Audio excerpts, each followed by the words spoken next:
Bueno, yo les comentaba lo de esta república que está medicada, es una república débil, la nuestra, fue desarticulada, a veces sutilmente, a veces no tanto, pero fíjate vos que veníamos con un país altamente ya deficitario, un 5,1% un déficit fiscal, eso implica que tenemos un país endeudado, que todos estamos endeudados, un protagonismo exacerbado del sindicalismo en el Uruguay, haciendo lo que quiere, ocupando fábricas, empresas, eh, paros como una especie de gimnasia, ¿no? Las huelgas repetitivas, abruptas, intempestivas.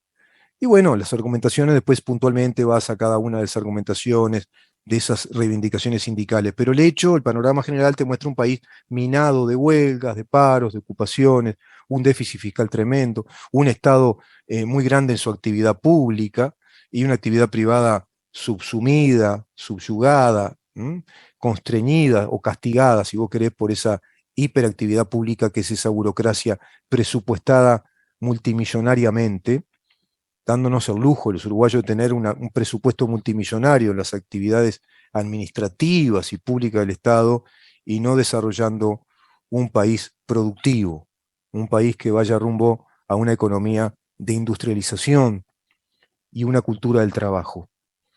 Todo eso comienza a legislarse en la LUC, comienza, digo, porque sería para mí una primera etapa histórica de un país que tiene que profundizar esos aspectos.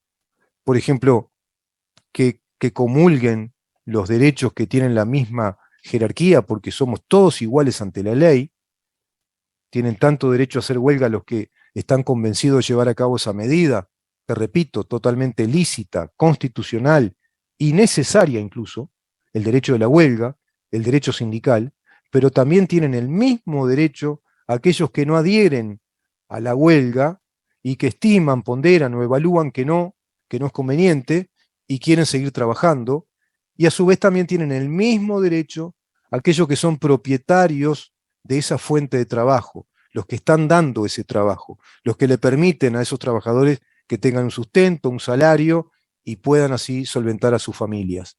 Todos tienen los mismos derechos y es de sentido común además, ¿no? Es decir, si vos tenés una sociedad en la cual todos esos derechos conviven pacíficamente, se interrelacionan y conviven pacíficamente significa que no están en discusión, que está asumido en la cultura cívica de un país que eso tiene que ser así y la sociedad funciona de esa manera, seguramente estamos hablando de otra república, de una república más sustentable, más fuerte, más vigorosa, porque los reclamos van a ser cada vez más racionales, más ajustados a la verdad de los hechos, con sindicatos profesionales que cumplan esa función, que sus sindicalistas sean profesionales en cuanto al ejercicio de las buenas relaciones laborales y las mejores relaciones laborales para la clase trabajadora en relación con la clase empresarial. En ese sentido, nos falta muchísimo por recorrer. Ese país desarticulado que termina siendo un país deficitario, con una alta tasa de desempleo, curiosamente, en un momento de la historia que fue muy beneficioso, como nunca hubo, en momentos de la economía mundial con una apertura de mercados muy importante, donde Uruguay cuatriplicó el volumen económico de exportaciones por varios motivos, porque había ganado mercados en el exterior. ¿Por qué? Porque China se abre a los mercados, porque países asiáticos se abren a los mercados de los commodities que a Uruguay le sirven, como las carnes, los granos.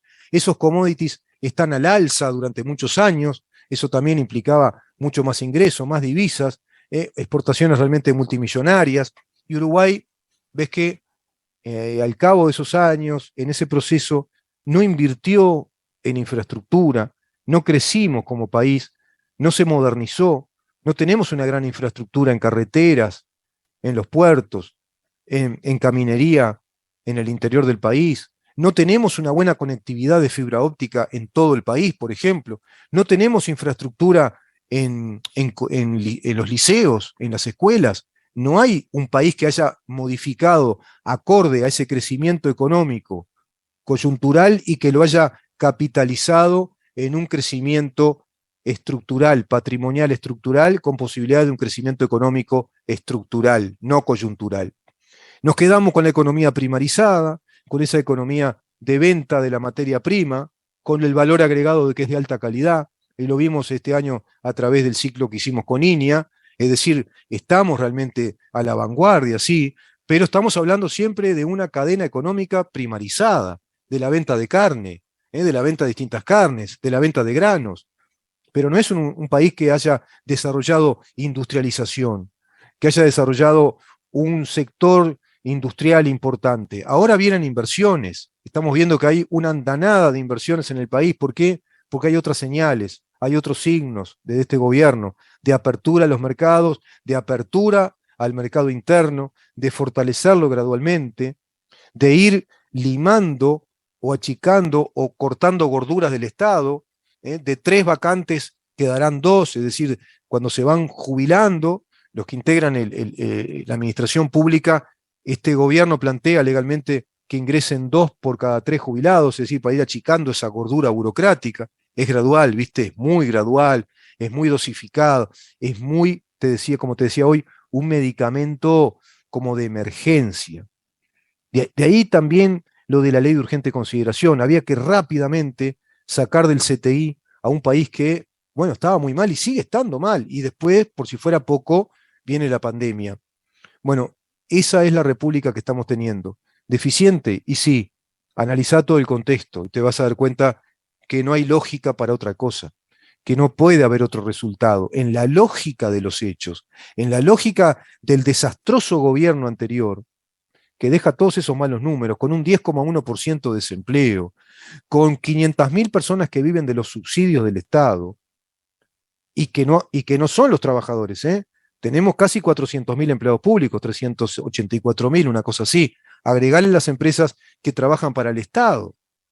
También es presupuesto del Estado, evidentemente. Pero tenés después las personas que necesitan de los planes de equidad, de los planes de subsidio que el Estado desarrolla a través de esa asistencia social.